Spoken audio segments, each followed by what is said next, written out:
Well, so two points I want to bring up. One point is the idea that kids already have a short attention span. When you've got a digital device like that, it just makes it worse.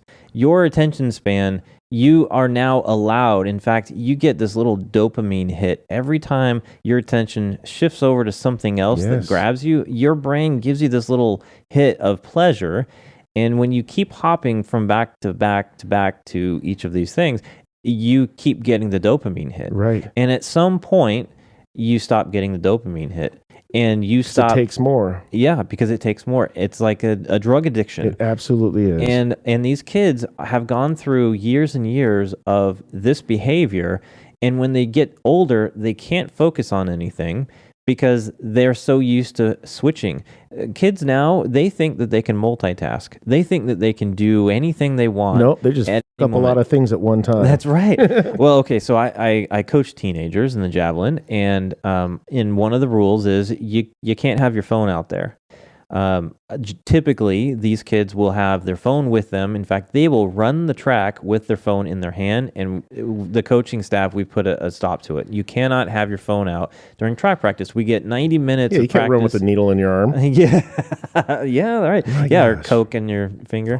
Yeah, it's like you cannot, you have to learn to shift into You need this to be mindset of engaged focused. in the things that you're doing while you're doing it. Now, some people might remind us that we've experienced this, a few times before. Like, for instance, when the radio was invented, when the printing press was invented, when television was invented. Yep. We're talking about all these different technologies that captured the focus of the people, and we've always made it through. The difference is now, this technology is now purposefully touching on these little dopamine hits. TV was not created in such a way to do these things. And now it could travel with you too. Yeah, or the printing press, being able to bring text, books en masse to people to occupy that time. They're still focused in that one activity.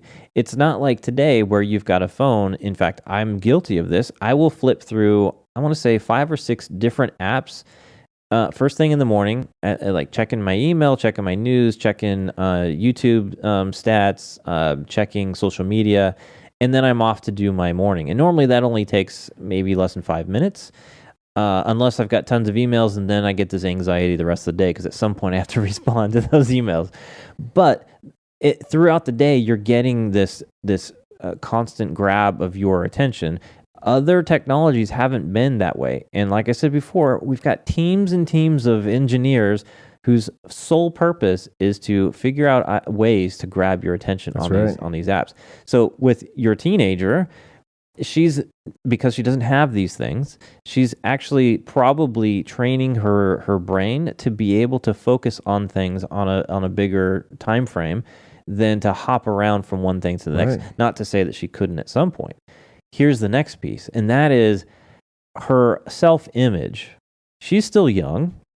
She still has social engagements with her friends at school and outside of school, but she doesn't have the social engagements on social media, which is the dangerous part. Yep. I was looking at a statistic. There's a stat that talked about the age of technology and self-harm among the younger generation. Yeah, it's so disappointing. So since 2009, which is when social media really sort of was established, and we're in 2022, it's been a few years.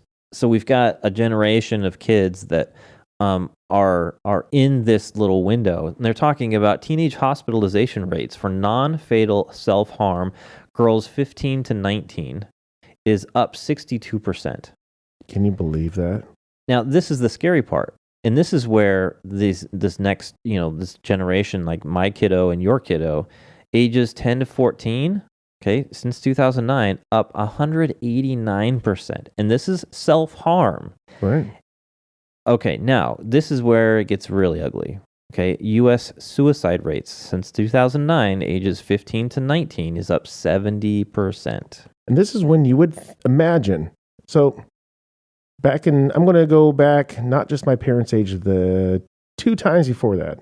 You're out there plowing the fields. You're working your ass off. It is back-breaking work to barely get through. Yeah. And even me as a kid, I'm going to skip my parents too. Theirs was worse. Even as a kid, I worked my ass off as a freaking kid, as my sister did too. Our childhood was mostly working. At least it seems like, and it wasn't as enjoyable as it could be. The next couple generations go by. There's less of that physical work. There's more abilities and options for fun. Mm-hmm. Now, hardly any kid has to go out and perform any chores, hardly do anything, hardly ever. You could, back when I couldn't even have a calculator watch because I could cheat on a math test. on a math test. Now kids could go online and do their work. Mm-hmm. How easy is it to not really work? But everything is so easy now, and it's affecting them worse than they're not being challenged. Of course, yeah. And it makes them weaker, more sensitive, not being able to, everything. Their road is so paved smooth. When they have a bump in it, it throws them all out of whack. They don't know how to handle it. They don't have enough bumps in order for them to handle it. Right? They don't know how to absorb negativity. They may not even understand how to absorb positivity too. Mm-hmm. Some people might be doing something well, or might look pretty, and people say that all the time, and turn into a little narcissist, little turd, and it could ruin their lives because they're too busy taking pictures of themselves and gloating about themselves and never looking at anybody else and thinking that they get everything in life. And it could go the other way, where somebody that could be just pretty enough and completely beautiful, and somebody can make fun of them that's across the whole country or world, and it's a stranger, and it could be some pot-belly 80-year-old man that has, terrible habits, or it doesn't even matter. Just a troll. Doesn't bathe, and says, that, you're 3.5 pounds overweight. And because they're that fragile, because the road is so smooth for them, they don't know how to handle it. Thanks for listening to the shortened version of our show. If you want to catch the full audio episode, you can find it here or wherever you find your podcast.